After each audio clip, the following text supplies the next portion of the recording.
This is the story of Jonah and the giant fish. Jonah, son of Amittai, was a simple man from Gath-Hepher. One day, he was just standing around minding his own business, when lo and behold, he was visited by the word of the Lord.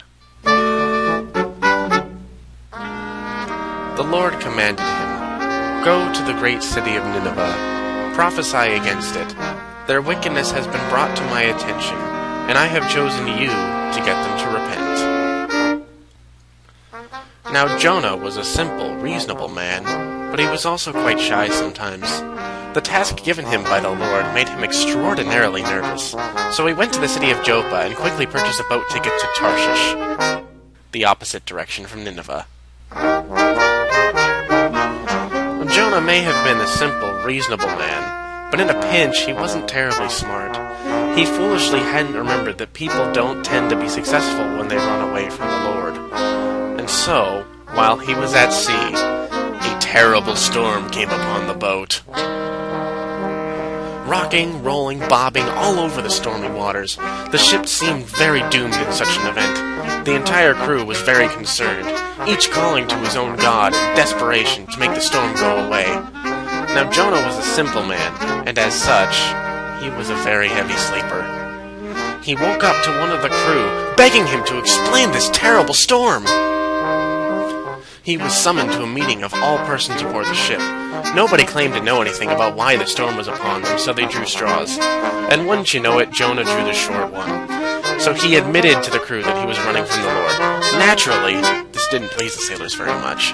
To try to calm them, Jonah offered to let them throw him into the sea, so that it might be calmed. Now the sailors knew that Jonah was just a simple man, so they couldn't just toss the poor sap into the sea.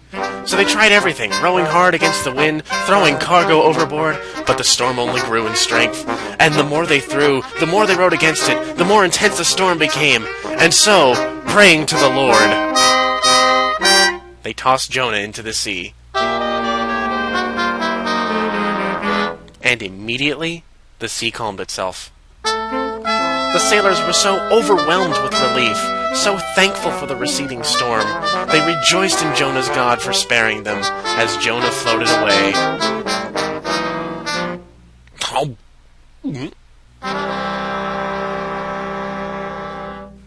And then, Jonah was in the belly of a big fish. God had provided the fish for Jonah's sake, but it was dark and gloomy inside. It was damp and slimy and smelled quite awful. Nevertheless, without the fish, Jonah, a simple man who probably could hardly swim, may not have survived being thrown off the ship. So, he prayed to the Lord from the fish's belly. In this gloomy place, Jonah gave thanks and praise to the Lord. He gave thanks to the Lord for hearing his cries, for rescuing him from his own poor decisions. He lamented the choices he had made, the places he had gone, to drive himself away from the responsibilities bestowed upon him by the Lord. He vowed that he would, from then on, follow the Lord's guidance faithfully and fully, and he swore to personally deliver God's vision to the people of Nineveh. Jonah prayed in this way for 3 days and 3 nights. After that time, the Lord saw fit to command the fish, "Go on then, spit him out." And spit him out that fish did, right onto the beaches outside Nineveh. Whether because of Jonah's simply faithful and thankful attitude about the whole thing, or because it just took the fish 3 days to travel to the beaches outside Nineveh, Jonah, despite his nervous attempts to avoid his duty, finally ended up outside of Nineveh. Thus the Lord commanded him, "Get up, and go to the great city of Nineveh. Proclaim that I shall punish them if they do not repent their sinful nature." And this time, Jonah was more than happy to oblige the Lord. What happened next is a story for another day.